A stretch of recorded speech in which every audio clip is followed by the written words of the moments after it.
तो वो बहुत ही क्रीपी सी स्माइल करके बोलती है कि मैं तेरे बच्चे को खा जाऊंगी।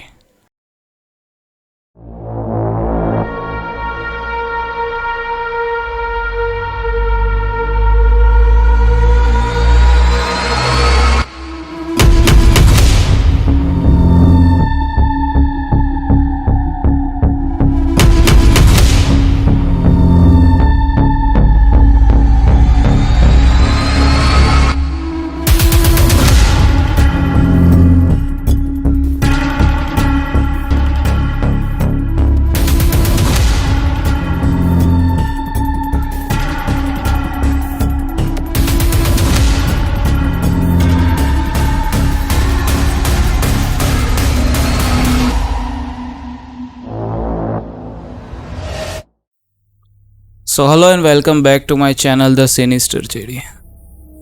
आज एक और नई कहानी के साथ है। आज की ये जो कहानी है थोड़ी ट्विस्टेड है, वो आपको आगे जाके पता चल ही जाएगा। अगर आपके पास भी कोई स्टोरी है जो आप हमारे साथ शेयर करना चाहे तो नीचे डिस्क्रिप्शन के अंदर एक लिंक दिया हुआ है, वहाँ पे आप मुझे मैसेज कर सकते हैं। और चाहे तो आप अपनी स्टोरी मिलके पर्सनली भी शेयर कर सकते हैं। अगर आप पुराने वीडियोस देखें, निकिता ने भी पहले एक स्टोरी शेयर की थी। सो ये स्टोरी भी मेरे एक दोस्त की ही है, लेकिन उसका नाम बदल के आज कहना चाह रहा हूँ मैं, क्योंकि वो नहीं चाहता था कि उसका नाम दुनिया के सामने आए। तो सीधी सी बात है, किसी की प्राइवेसी की रिस्पेक्ट करते हुए मैंने पूरा नाम चेंज कर दिया। स्टोरी है बड़ौदा की, मैं जिस सिटी में हूँ उसी की है। बस एरिया नहीं दिखाऊँगा और नाम नहीं दिखाऊँगा। तो चलिए शुरू करते हैं स्टोरी। क्या आपने कभी सोचा है कि एक माँ ही खुद अपने छोटे से न्यू बॉर्न बेबी की गर्दन दबाना चाहती हो? नहीं सोचा? अच्छा है नहीं सोचा। क्या आपने कभी कोई प्रेग्नेंट लेडी को रेंगते हुए देखा है? नहीं देखा? अच्छा है, किस्मत वाले आप। लेकिन अगर ज़रा सोचिए कि जिसने ये देखा होगा उसके सामने ये क्या मंजर हुआ होगा, या जिसके साथ ये हुआ होगा उस पे क्या बीती होगी। ऐसी ही ये कहानी मेरा एक दोस्त विनय की है। नौजवान लड़का, जस्ट एक आध साल पहले उसकी शादी हुई थी। बहुत खुश थी उसकी फैमिली, इनफैक्ट उसकी वाइफ भी बहुत खुश थी। पूरी फैमिली वाले उसे प्यार करते थे। जॉइंट फैमिली में रहते थे तो एक दूसरे का काम में हाथ बिटाना उनका डेली का था, और उसकी वजह से ना तो फैमिली को भी कोई दिक्कत थी, ना उसकी वाइफ को भी कोई दिक्कत थी, और ये माहौल अच्छे से चल रहा था। The best family moment ever वो चल रहा था उन लोगों की लाइफ का। फिर एक दिन एक खुशखबरी आती है। खुशखबरी ऐसे होती है कि जी हाँ, विनय और उसकी वाइफ दोनों पेरेंट्स बनने वाले थे। उन्हें थोड़े टाइम के बाद, ऑलमोस्ट एक साल के बाद मैरिज के खुशखबरी मिलती है, और पूरी फैमिली में बहुत सारी खुशियाँ छा जाती है। विनय की वाइफ वैसे भी सबको बहुत प्यारी थी, अब तो पूरी फैमिली उनका ध्यान रखने में शुरू हो गई है। छोटी छोटी बातें भी उन्हें नहीं करने देते थे कि अगर कोई काम है तो रहने दीजिए, आप रहने दीजिए, हम कर लेते हैं। वैसे पूरी फैमिली उनकी केयर करने में शुरू हो जाती है, क्यों पता था बेबी आने वाला है। सब एक्साइटेड थे। उनकी एक्साइटमेंट बहुत अच्छे से चल रही थी। ऐसे तैसे करके उसका ऑलमोस्ट 7वां या 8वां महीना शुरू हो चुका था। लेकिन सडनली फैमिली में कुछ अजीब सी चीज़ें शुरू हो गई थी। लाइक घर में ही कुछ ऐसा माहौल थोड़ा तंग हो चुका था। लोग अंदर अंदर एक दूसरे से झगड़ा करना शुरू कर रहे थे। माहौल बहुत ही मायूस सा हो चुका था। कुछ बार तो विनय की wife without any reason just ऐसे बैठे बैठे रो देती थी। जब उसे रीज़न पूछा जाता था तो वो कुछ आंसर नहीं दे पाती थी कि वो क्यों रोई। लोगों को ऐसा लगता था कि शायद से प्रेग्नेंट है तो मे बी पेट में कुछ दर्द हुआ होगा, उसकी वजह से उसे ये रोना आ गया होगा। लेकिन तो भी कन्विंसिंग आंसर नहीं मिल रहा था उन लोगों को।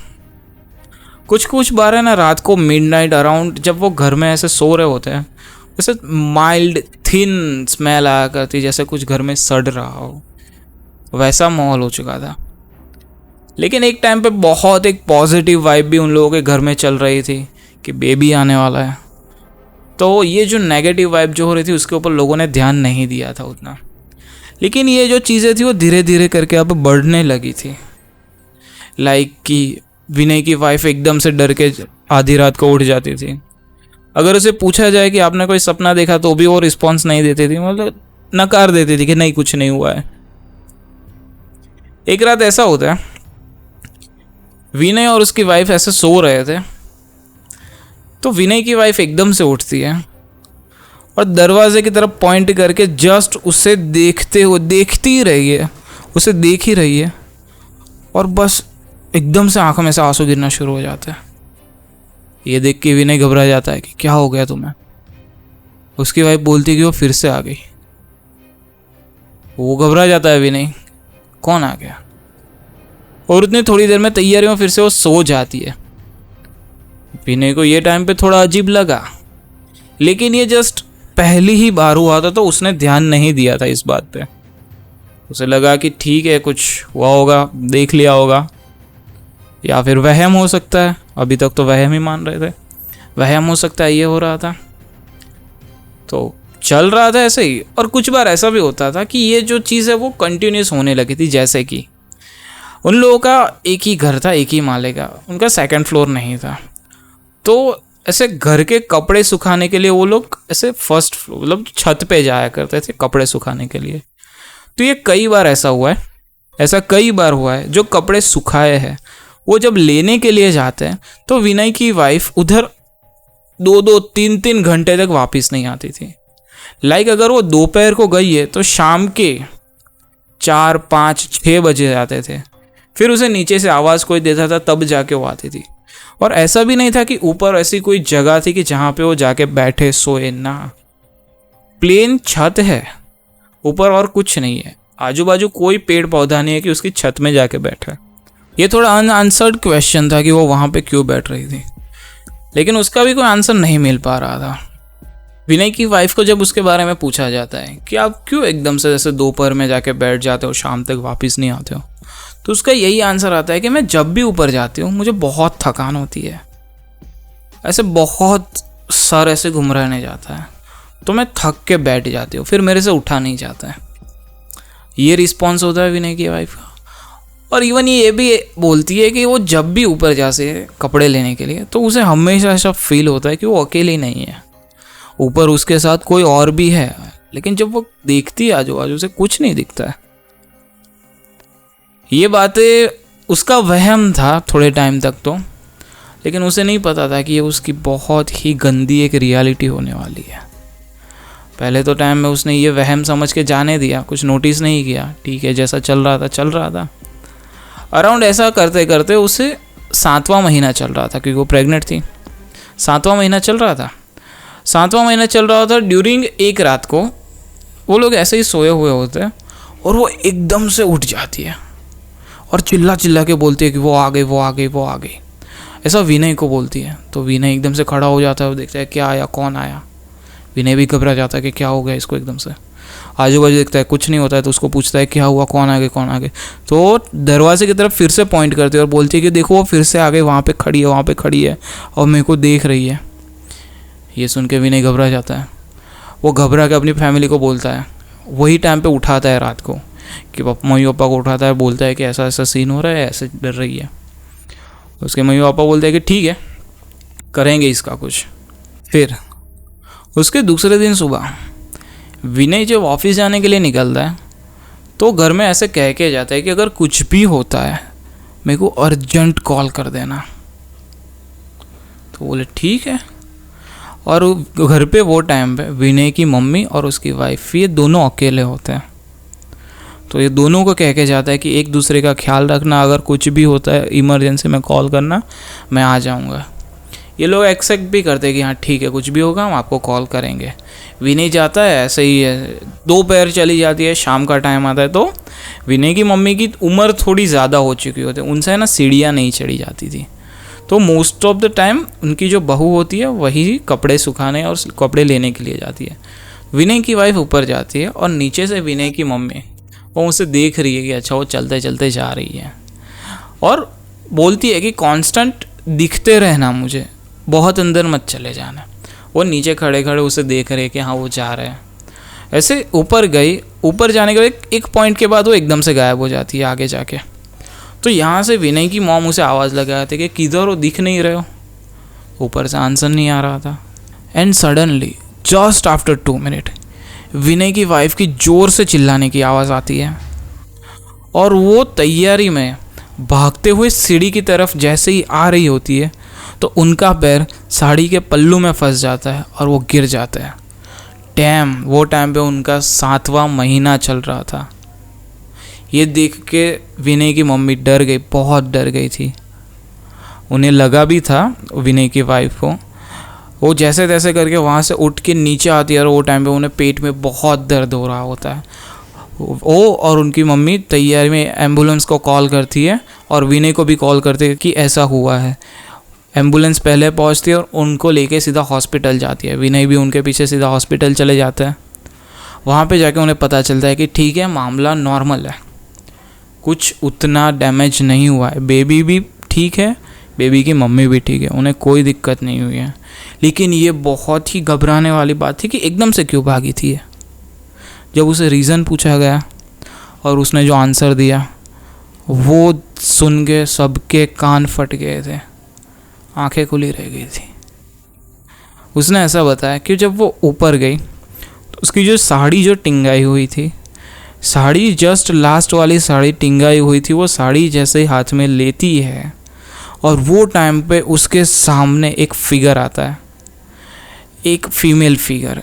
उसके सामने एक लेडी आती है जो टोटली ब्लैक कलर की थी, ब्लैक कपड़े पहने थे, ब्लैक फेस, ब्लैक हाथ, बड़ी बड़ी आंखें, और एकदम से उसकी वाइफ का हाथ पकड़ दिया। ये देख के उसकी वाइफ बहुत घबरा जाती है और ये देख के ही वो भागना चाह रही होती है। तो वो बहुत ही क्रीपी सी स्माइल करके बोलती है कि मैं तेरे बच्चे को खा जाऊंगी। ये सुन के उसकी वाइफ बहुत डर जाती है, भागने का चाहती है, लेकिन उसने हाथ पकड़ रखा था, वो भाग नहीं पाती है। वो जैसे तैसे करके हाथ छुड़ा के भागने का ट्राई करती है और वो जो लेडी थी वो विनय की वाइफ को पीछे से धक्का दे देती है। तब जाके वो बोलती है कि मेरा पैर पल्लू में नहीं फंसा था, मुझे धक्का दे दिया गया था। और ये सुन के सब घबरा गए कि ये क्या हो गया। जो खुशी जो आने वाली है वो खुशी को बर्बाद करने के लिए अब कौन पीछे पड़ गया हमारे। सब लोग बहुत एक्साइटेड थे बेबी के लिए और ये बेबी का दुश्मन एकदम से कहाँ से आ गया। ये सुन के सब चौकन्ने हो जाते हैं कि ये क्या हो गया। तो वो लोग तैयारी में उनके कांटेक्ट में एक बाबा होते हैं, एक तांत्रिक होते हैं, उनके पास जाते हैं और उन्हें ये सारा एक्सप्लेनेशन देते हैं। तो आश्वासन देते हुए कहते हैं कि ठीक है, आप चिंता मत कीजिए, इसका कुछ करते हैं। तो वो विनय और विनय की वाइफ के हाथ पे एक धागा बांधते हैं और कुछ ऐसी गुड़िया जैसा देते हैं और उन्हें बोलते हैं कि ये अपने घर के सामने, जैसे घर के आंगन में या कोने में कहीं पे इसको बांध देना, इसको निकालना मत। बोले ठीक है, वो लोग ऐसा ही करते हैं। और ये सुन के उन्हें थोड़ी राहत होती है कि ठीक है चलो बाबा ने कुछ तो किया है, और उन्हें ये भी अश्योर किया जाता है कि अब इसके बाद और कुछ नहीं होगा, चिंता मत कीजिए, नहीं आएगा। लेकिन ये सिर्फ एक वहम था। होता कुछ ये है कि वही दिन वो लोग घर आते हैं, अपना रूटीन एज यूजुअल खाना वाना जो बनाना दो खाना वाना बना के खा जाते हैं सब। ये पूरा दिन का ये जो हुआ था सिनारे उसके, ये सब मायूसी में थे ही कि क्या हो गया, लेकिन कुछ किसी के पास उतना कोई एक्सप्लेनेशन नहीं था, चल रहा था। सोने से पहले विनय अपनी वाइफ को बोलते हुए सोता है कि देखो, अगर रात को तुम्हें कुछ भी हो, कुछ भी दिखे, कुछ भी सुनाई दिया या किसी भी चीज़ की ज़रूरत हो, प्लीज़ मुझे उठाना, ऐसे अकेले लेने कुछ भी मत जाना।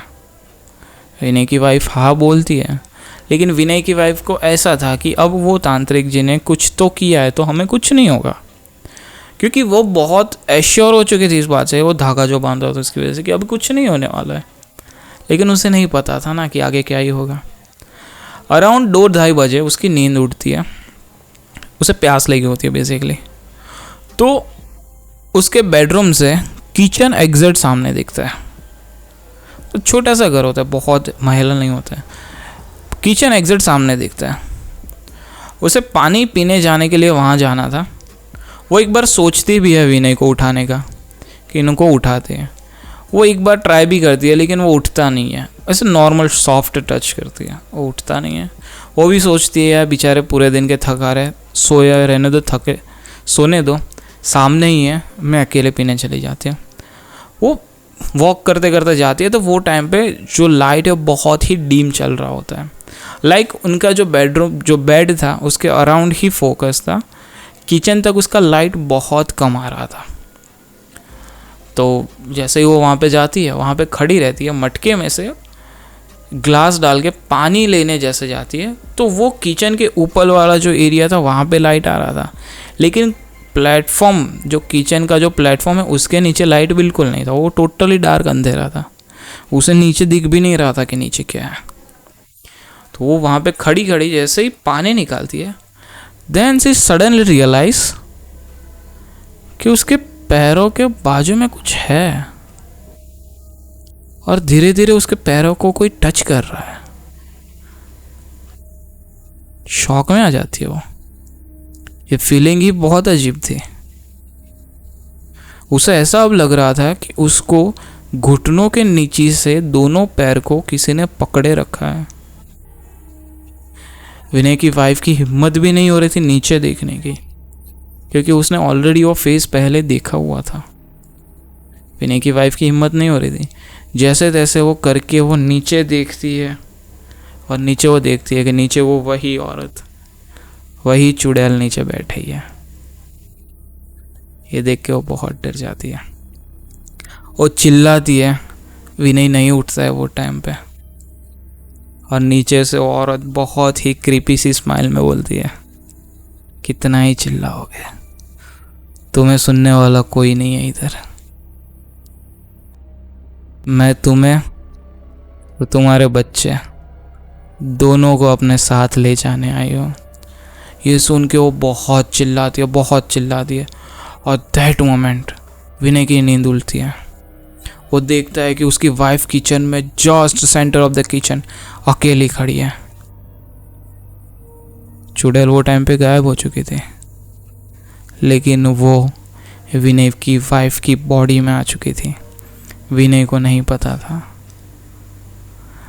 विनय देखता है कि उसकी वाइफ सेंटर में खड़ी है, एकदम बाल खुले, साड़ी का पल्लू बिखरा हुआ, और बहुत ही गंदी क्रीपी सी स्माइल में हंस रही है।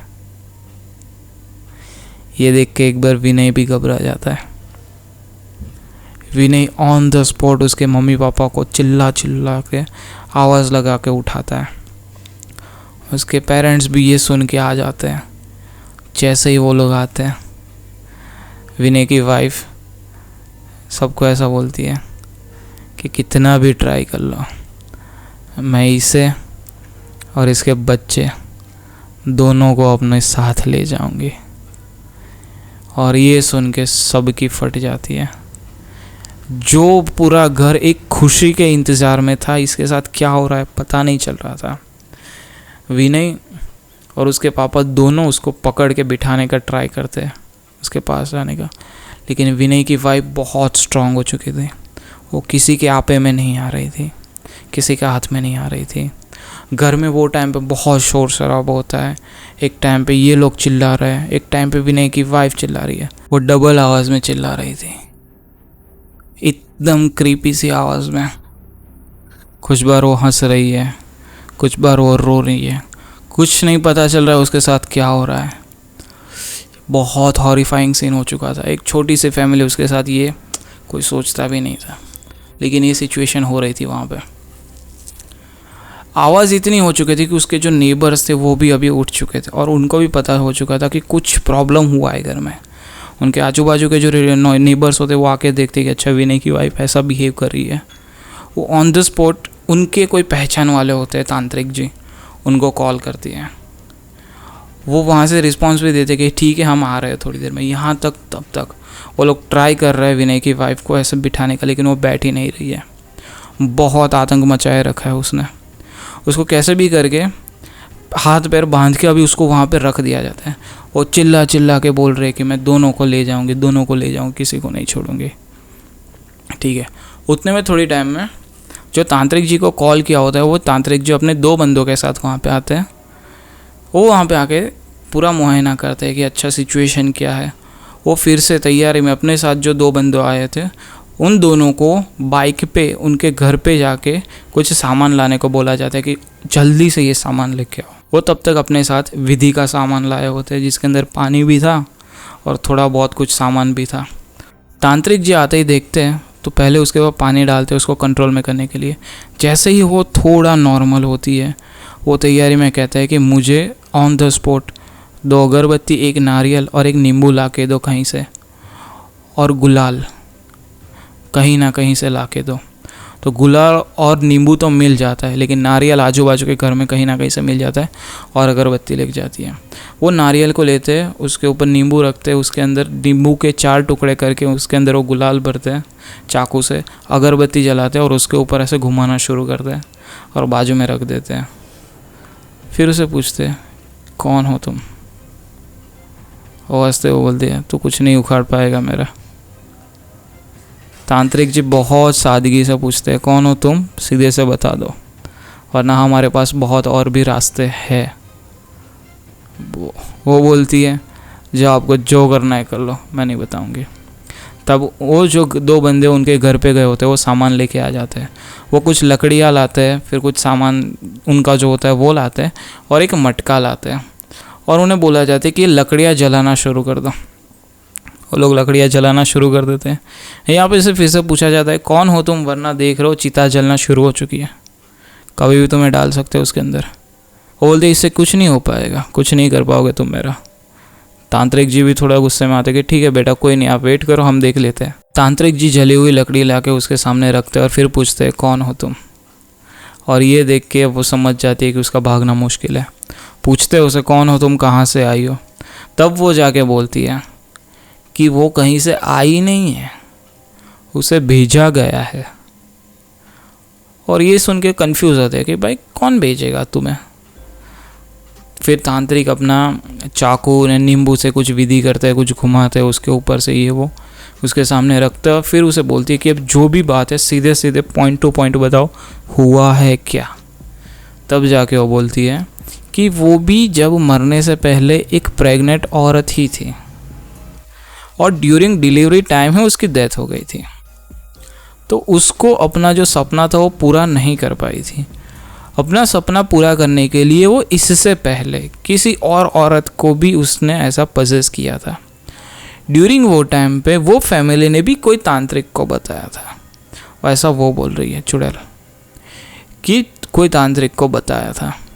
वो लोग वो तांत्रिक के पास गए, उन्होंने ये केस सॉल्व भी किया, लेकिन वो उसकी बॉडी में से वो जो चुड़ैल निकली थी वो तांत्रिक को उसने मुक्ति नहीं दी थी।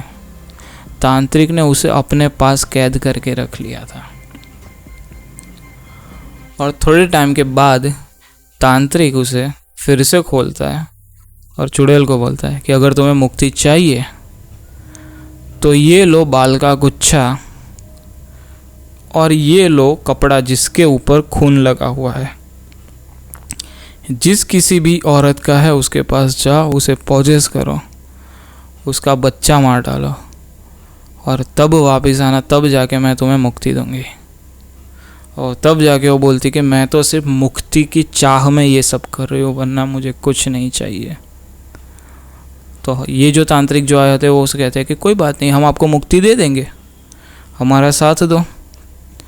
बोले कि मैं आपका भरोसा कैसे करूँ, ऐसा तो उसने भी कहा था। तांत्रिक यहाँ पे ऐसा बोलते हैं कि तुम इसके शरीर को छोड़ दो, हम तुम्हें मुक्ति दे देंगे।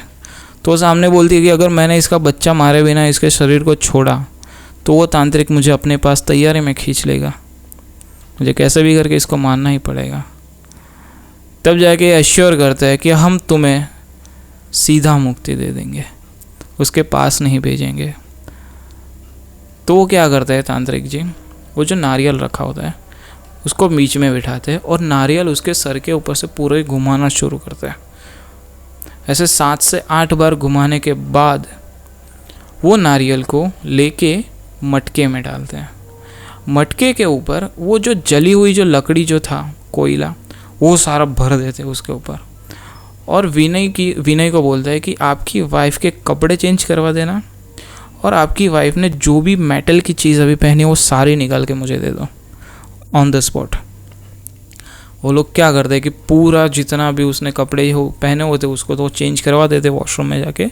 उससे बोला जाता है कि जो भी मेटल की चीज़ है वो ऑन द स्पॉट निकाल के इनको दे देते हैं, मटके में डालते हैं, ऊपर से पैक करते हैं और चले जाते हैं श्मशान। और वहाँ पे जाके पूरे मटके को वो जला देते हैं और उसकी जो विधि करनी होती है वो कर देते हैं। यहाँ पे विनय की वाइफ और उसकी फैमिली को ऐसा बोला गया था कि रात को सब नहा लेना, बाहर निकलना मत। पूरी फैमिली उन्हें जैसा कहा होता है वैसे फॉलो करती है, जैसे जैसे करके पूरी रात निकल लेते हैं।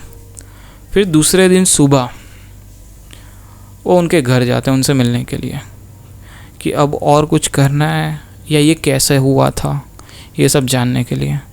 तब जाके तांत्रिक जी उन्हें बताते हैं पूरी बात कि आपकी वाइफ पे काला जादू किया गया था